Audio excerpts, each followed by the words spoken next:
तुम्ही विसरून जाता म्हणून आमची दुकानं हे काय नाही. आता भरपूर डांबून पुढे किती एक गोष्ट ऐकून घ्या. हे 252 भारतात, महाराष्ट्रात 52 आणि या सर्व संतांमध्ये तुका झाल्याचं माऊली पाया झाली. पायाभूत असणारी माऊली ज्ञानाचा पाया आहे आणि भक्तीचा कळस आहे. हे पायकऱ्यांनी ज्ञानाचा माऊली ज्ञानाचा पाया आहे. नाथ बाबा कळस मध्ये झाले, नाथ महाराज, नामदेव महाराज, तुकोबाई कळस झाले. पायाभूत असणाऱ्या ज्ञानोबा माऊलींनी आम्हाला काय दिलं तर हरिपाठ दिला. तुम्हाला मुंबई युनिव्हर्सिटीचे कुलगुरू विचारतील उद्या, त्याद्वारे काय सांगितलं हरिपाठावर सरळ सांगायचं हरीच्या नामाचा पाठ तो हरिपाठ, अजून हरीच्या नामाचा पठण तो हरिपाठ. विस्तृत माहिती 7-8 मिनिटात मी तुम्हाला हरिपाठावर सांगणार, क्रमप्राप्त सांगणार आहे. चला मी आता तुम्हाला घेऊन जातो डायरेक्ट महाराष्ट्रातल्या दक्षिण कोपऱ्याला जाऊ आपण. दक्षिण महाराष्ट्रातला सोलापूर जिल्हा, सोलापूर जिल्ह्यातला दक्षिणेकडचा तालुका अक्कलकोट. सांगा पुढे. अक्कलकोटच्या दक्षिणेकडचं शेवटी गाव दुधनी आणि त्या दुधनी गावाचा मराठ्याचा मुलगा. गाव कोणतं? आणि तिथला मराठ्याचा मुलगा, त्याचं लग्न झालं कर्नाटकातली मुलगी, गुलबर्गा जिल्हा, इंडी गावाचं नाव इंडी, तिथली मुलगी. हा मराठी आणि ती कानडी. कानडीने केला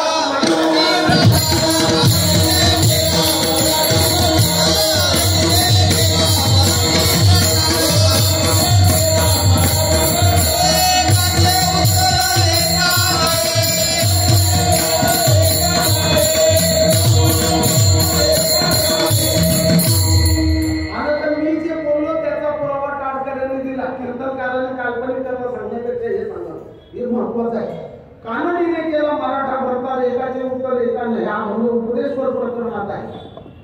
झालं लग्न. 7-8 दिवसामध्ये नवरदेव नवरीला घ्यायला गेला. मराठी कानडीला घ्यायला गेला, कर्नाटकात गेला, इंडी गावाला गेला, गुलबर्गा जिल्ह्यात. पूर्णाच्या पोळ्यांचं गावराणी तुपातलं जेवण करून दोघं निघाले. दुधनी गावाकडे गाडी धरली. सोलापूर, गुलबर्गा सोलापूर वाया दुधनी मागे चालली गाडी. सिंगल लेन झाली, गाडी थांबली. का ग हे गाव कोणतं? तिला मराठी कळत नव्हतं, याला कानडी येत नव्हतं. याला म्हणतात भाषिक विषमता. शब्द ध्यानात राहील ना. का ग हे गाव कोणतं? तिला काही कळालं नाही. तिला म्हणायचं होतं तिच्या भाषेतून. तुम्ही काय म्हणता? त्याला ती काय बोलली तिच्या भाषेत? यम मुंडरी. तुम्ही काय म्हणता? त्याला वाटलं ह्या गावाचं यम मुंडरी. आकाशाला बोलला बरं त्याच्या बाबाने विकामध्ये खाल्ला तुम्ही. त्याला वाटलं ह्या गावाचं यम मुंडरी. डबल बेट चालली गाडी. काही थांबली. पुन्हा हे गाव कोणतं? यम मुंडरी. आता तर गेली. पुन्हा कशी आली? म्हणजे ते खुर्द निवडलो समाजाला देतो. पुन्हा गाडी थांबली. हे कोणतं गाव आहे? यम कशी घाबरला मला समज. तिला राग आला. मला मारतात. तिने बाजारीने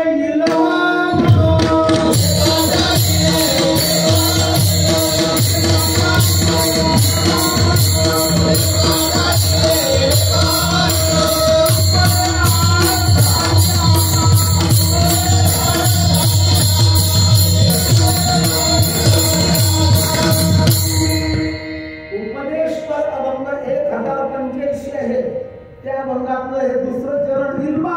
याचा अर्थ मराठीतून इकडे या. ती गेली पोलीस स्टेशनकडे आणि हा आला आपल्या दुधनी गावाला. ती गेली इंडीकडे.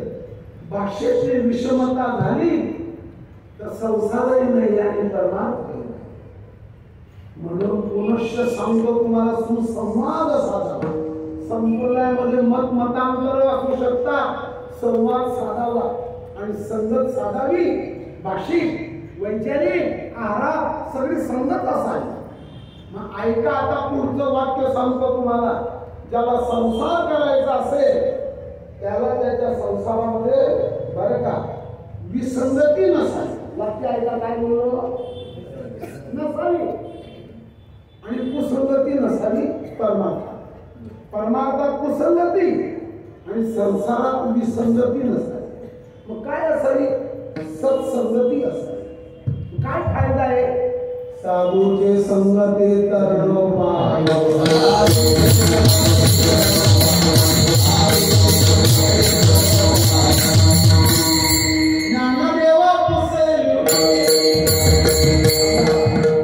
ज्ञानदेव सांगे दृष्टांताची मात. साधूचे संगती, हे जे उत्तर आहे ग्रंथातूनच उत्तर तुम्हाला दिलेले. साधूच्या संगतीत करण्याचा मार्ग आहे. शांततेने काही काम. बैलाच्या शेपटीला एक आधार लागतो, त्याला चाई म्हणतात.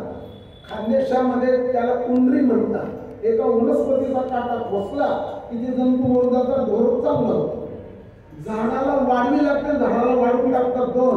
लोखंडाला गंज लागतो, लोखंडाची माती होते. किती झाले, 3 झाले. कपड्याला कीड लागते, ती कीड कपड्याला खाऊन जाते. पिकाला कीड लागते, कपड्याला खाऊन जाते. माणसाला व्यसन लागतं, ते त्याला खाऊन जातं. ऐकत राहा, कोणा सांगतो, झाडाला जर वाढवी लागली तर ढगाचं पाणी टाकतात, त्या वाढवी मरून जातात. वनस्पतीचा काटा खोसला तर त्या शेपटातले जंतू मरून जातात. ठीक आहे, अजून सांगा मला, कपड्यामध्ये कीड लागली तर कापूर तरी टाकावा, नाही तर डांबरमध्ये टाकावी, कीड बाहेर पडून जाते. तशा तरुण पिढीला जर व्यसन लागले तर सत्संगतीत टाकावा, कुसंगतीत बोलू.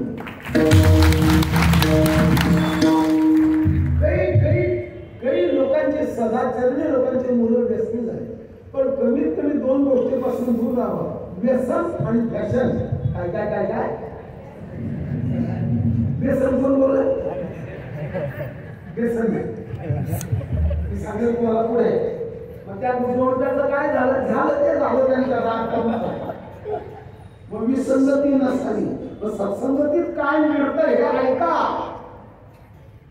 अखंड जया तुझी तुझी मगने दयाची संगती, मगने कमळापती वनाने कंटाळा.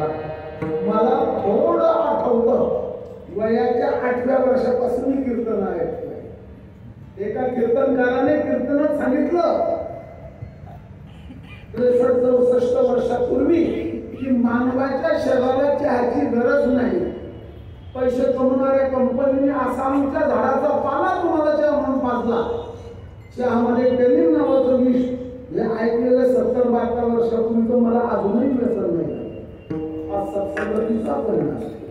मग कॉफी प्या, कॉफीमध्ये कॅफीन, चहामध्ये टेनिन, बोला पुढे, दारूमध्ये अल्कोहोल, तंबाखूमध्ये निकोटीन आणि सत्संगतीमध्ये आत्मज्ञान.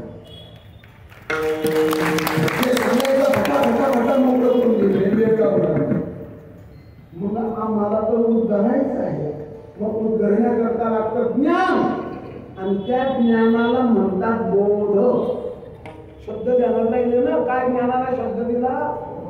मी तुम्हाला कीर्तन संपेपर्यंत 8:60 बोध सांगणार. उशिरा द्यायला लागला. ऐका आता, बुलढाणा जिल्ह्यात खामगावला पेंड मिळते, जळगाव जिल्ह्यात केळी मिळते, सुरतला साड्या मिळतात, अहमदाबाद म्हणजे कर्णावतीला सुलतान शर्टपीस मिळतं, राजकोटला कुठली मशिनरी मिळते, काश्मीरमध्ये केशर मिळते, कन्याकुमारीला चांगला शेंगदाणा मिळतो, हिमाचल प्रदेशामध्ये सफरचंद मिळतात, रजापूरला खोबरं मिळतं. मग हा बोध कुठे मिळतो,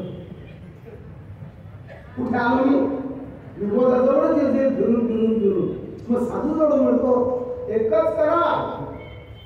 उदाहरण सांगतो पहिल्यांदा, उदाहरणाने जाणार नाही.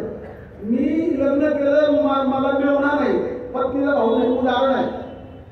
तर ती सगळी इस्टेट मला मिळेल, फुकटमध्ये मिळेल. मला धनाचा अंडा सापडला, माझी लाटरी लागली, माझ्या कोणाची कृपा झाली. काही न करता संसारात धन मिळतं, पण काही न करता परमार्थामध्ये बोध मिळत नाही. हे बोध रस्त्यावर नाही पडला. बोध देणारा शोध घे. क्रोधी आहे, बोधी नाही. तू सांगेल पुढे काय झालं. सुंदर अशा प्रकारचा पाऊस पडला, असा शांत पाऊस पडला. जमीन वाहिली नाही, शेताची बांध खोदली नाही, शांत पाऊस पडला. आणि आता पेरायला काहीच हरकत नाही. पण ज्या रानात पेरायचं होतं त्याच्यातलं गबाड काढलेलं नव्हतं, नांगरलेलं नव्हतं, पाणी घातलेलं नव्हती, कचरा वेचलेला नव्हता, म्हणून पेरता आला. पाऊस झाला, पण पेरणी नाही. पण पुन्हा पाऊस झाला, समाधानकारक पाऊस झाला, पण तो समुद्रावर झाला. ऐका, हे काय उदाहरण चालले आहे. वृथा वृष्टी समुद्रेषु वृथा तृप्तेषु भोजनम. समुद्रावर पडलेला पाऊस, पावसाचे थेंब सगळे खाली झाले, काही उपयोग नाही. पण आता मात्र पाऊस छान झाला बरं का. आता तिसऱ्यांदा छान पाऊस पडला, पण तो खडकावर झाला. खडकी जैसे वर्ष. हे सगळे चरण निवडून काढलेले आहेत. खडकावर पडलेला पाऊस पेरता येत नाही. पण आता जो पाऊस झाला तो समाधानकारक झाला. आणि तो पाऊस जो झाला, ज्या रानात पडला त्या रानातली केस कोर्टात असल्यामुळे दोन्हींना शेती करता येत.